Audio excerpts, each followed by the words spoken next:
ఓం హ్రీం భైరవి క్లాం హ్రీం స్వాహ. నమస్తే. చాలా మంది మీరు చూస్తుంటే జ్యోతిష్యం చెప్పేవాళ్ళు శని గురించి, రాహు గురించి ఒక్కొక్క 1 అవర్ మాట్లాడతారు.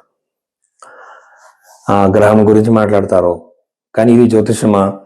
జ్యోతిషం గురించి 1 అవర్ మాట్లాడడం కాదు, మన లైఫ్ లో జరిగిన విషయాలు చెప్పాలి కదా. ఇప్పుడు మీరు ఒక జాతకం ఇస్తారనుకోండి ఒక జ్యోతిష్యుడికి.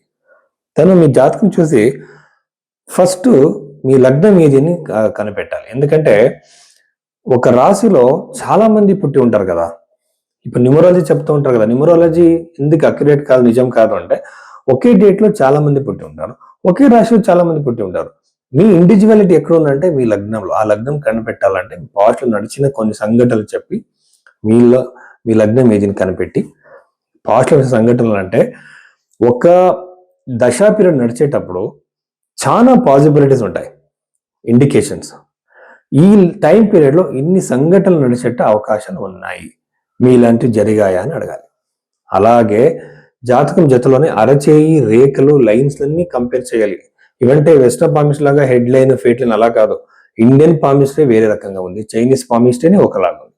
ఇవన్నీ కంబైన్ చేయాలి, ప్రశ్న శాస్త్రం చూడాలి. అవన్నీ చూసి అప్పుడు మీ లైఫ్లో నడిచిన పాత ఈవెంట్లు చెప్పి లగ్నం చూసి ఫ్యూచర్ ఈవెంట్ చెప్తే మనకు నమ్మకం వస్తుంది. ఇది ఫస్ట్ విషయం. రెండోది వచ్చేసి మనం పరిష్కారాలు చెప్పేటప్పుడు పెద్ద పెద్ద పూజలు, హోమాలు, కాస్ట్లీ జెమ్ స్టోన్స్, కరంగులి మాల, తర్వాత రుద్రాక్షలు చెప్పడం కాదు. ఇవన్నీ జ్యోతిష్యంలో లేవు. జ్యోతిష్యంలో ఎన్నో విషయాలు లేవు. కాళసర్పం దోషం గురించి లేదు, అలాగే కుజదోషం గురించి కూడా ఎన్నో గ్రంథాల్లో లేదు. బృహత్పరాశర ఓరాశాసనంలో చెప్పిన రెమెడీస్ ఏంటంటే మంత్ర జపాలు, దానం అది మీరే చేసుకోవచ్చు, ఎవరైనా చేసుకోవచ్చు. దానివల్ల మన కర్మలో దృఢ కర్మం, అదృఢ కర్మం, ప్రారబ్ధ, సంచిత కర్మంలో కొన్ని మాడిఫికేషన్, కొంచెమే మనకి ఉన్న ఒక ఛాన్సెస్, దాన్ని ఆ రెమెడీస్ చేయడం వల్ల మాడిఫై అవుతుంది కర్మ. అప్పుడు సంఘటనలు చేంజ్ కావచ్చు. అది ఒకటే ఈ పరిష్కారాలకు ఉన్న అర్థం. సో ఇలా చెప్పాలి, కానీ కాస్ట్లీ పూజలు చెప్పి డబ్బు తీసుకోవడానికి జ్యోతిషం చెప్పడం కాదు. సో నిజమైన జ్యోతిషం ఇలా ఉంటుంది. ఇలా మీ జాతకం చూడాలంటే టైం పడుతుంది, ఓపిక మీకు ఉండాలి. అలా చూపించడానికి మీరు భైరవి ఆస్ట్రోలో అన్ని మీరు కన్సల్ట్ చేయొచ్చు. జాతకంని టైం తీసుకొని చూసి మీ దగ్గర నేను మాట్లాడతాను. వృశ్చిక రాశి 2026 ఏప్రిల్ నెలలో ఈ వృశ్చిక రాశిలో పుట్టిన వాళ్ళకి పాజిటివ్ నెగిటివ్ ఏమున్నాయి చూద్దాం. ఎలాంటి సంఘటనలు జరిగేట అవకాశాలు ఉన్నాయి మనం చూద్దాం. ఫస్ట్ వచ్చేసి సప్తమాధిపతి అనే శుక్రుడు 6వ ఇంట్లో ఉండడము. అగైన్ ఇది మీకు బర్త్ చార్ట్ లో కన్ఫర్మ్ అవుతుందో చూసుకోండి.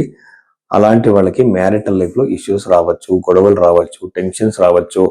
మీరు అనుకోలేని ఎప్పుడో జరిగిన విషయం గురించి మాట్లాడి మళ్ళీ గొడవలు కావచ్చు. దీని గురించి జాగ్రత్తగా ఉండండి. ఇది ఒక పెద్ద సమస్యకి కారణం కావచ్చు. యూజువల్ గా ఎప్పుడో జరిగిన విషయాల గురించి మాట్లాడకూడదు. మాట్లాడినప్పుడు ఇలాంటి ఇష్యూస్ వస్తాయి. ఇది గురించి జాగ్రత్తగా ఉండండి. మాటల మీద కంట్రోల్ ఉండాలి. జాతకాన్ని సరిగ్గా మ్యాచింగ్ చేసుకోవాలి. ఇప్పుడు ఎక్కడో కంప్యూటర్లో మ్యాచ్ మేకింగ్ చేసుకుంటారు. ఆ మ్యాచ్ మేకింగ్ చేసుకున్నప్పుడు ఆ మ్యారిటల్ ఇష్యూస్ వస్తాయి. సార్ ఎందుకు ఇలా జరిగింది సార్, ఎక్కువ స్కోర్ వచ్చింది అంటారు. అది అలాంటి స్కోర్ని మీరు నమ్మకండి. అది మంచి ఒక క్రైటీరియా, సైంటిఫిక్ కాదనమాట. ఇప్పుడు ఒక జాతకం చూసేటప్పుడు ఆ అబ్బాయి సైకలాజికల్ ఎలాంటి మనిషి నేను చెప్తా. యూజువల్ గా నాకు ఎవరైనా జాతకం పంపిస్తే సైకలాజికల్ గా మనిషి కోపిస్తుడా, అహంకారినా, ఇలాంటివి తెలుసుకుంటే ఆ మనిషితో మనము బ్రతకాలో వద్దు, కాపురం చేయాలో వద్దు అంటే ఫస్ట్ డిసిజన్ తీసుకోవచ్చు. ఇది వచ్చేసి మీరు ఒక మనిషితో టైం గడిపితే తెలియదు అనమాట. చాలా టైం పడుతుంది ఒక మనిషి తన నిజమైన రూపాన్ని చూపించాలంటే. ఈ జాతకంలో మనం ఐడెంటిఫై చేయొచ్చు. అలా మీరు మ్యారిటల్ లైఫ్ లో ఉన్న ఇష్యూస్ క్లియర్ చేసుకోవచ్చు. చతుర్థ భావంలో ఉన్న గ్రహాలు చూస్తుంటే ఖచ్చితంగా ప్రాపర్టీ ఖరీదు చేస్తారు. వెహికల్ కావచ్చు, లగ్జరీస్ కావచ్చు, కంఫర్ట్స్ కావచ్చు, బట్టల నుంచి పట్టి గ్యాడ్జెట్స్ వరకు ఏదైనా ఒక ఖరీదు ఎక్కువగా ఉంటుంది. అలాగే అనవసరమైనట్ట ఖరీదు పర్చేజులు చేసి డబ్బులు పోగొట్టుకునేట ఛాన్సెస్ కూడా ఉన్నాయి. జాగ్రత్తగా ఉండండి. ప్రాపర్టీ మీరు ఖరీదు చేసేటప్పుడు ప్రాపర్టీలు ఏదైనా ఒక లీగల్ ఇష్యూస్ వచ్చేట ఛాన్సెస్ ఉంటుంది. చాలా చాలా జాగ్రత్తగా ఉండాలి. Any kind of legal issue is visible. చాలా జాగ్రత్తగా ఉండాలి. అలాగే పంచమ భావంలో ఉన్న గ్రహాలు చూస్తుంటే కూడా సంతాన యోగం ఉంది, కానీ మెడికల్ హెల్ప్ తీసుకొని సంతాన యోగాన్ని ప్రయత్నించాలి కొంతమంది. అలాంటి యోగాలు కనబడుతున్నాయి.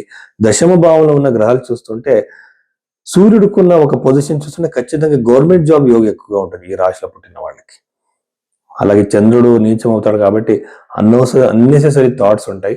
జాగ్రత్త పెంచండి, ప్రాణాయామం చేయండి, ఫిజికల్ యాక్టివిటీస్ చేయండి, చాలా చాలా మంచిది. సో ఇన్ని విషయాలు వృశ్చిక రాశిలో పుట్టిన వాళ్ళకి.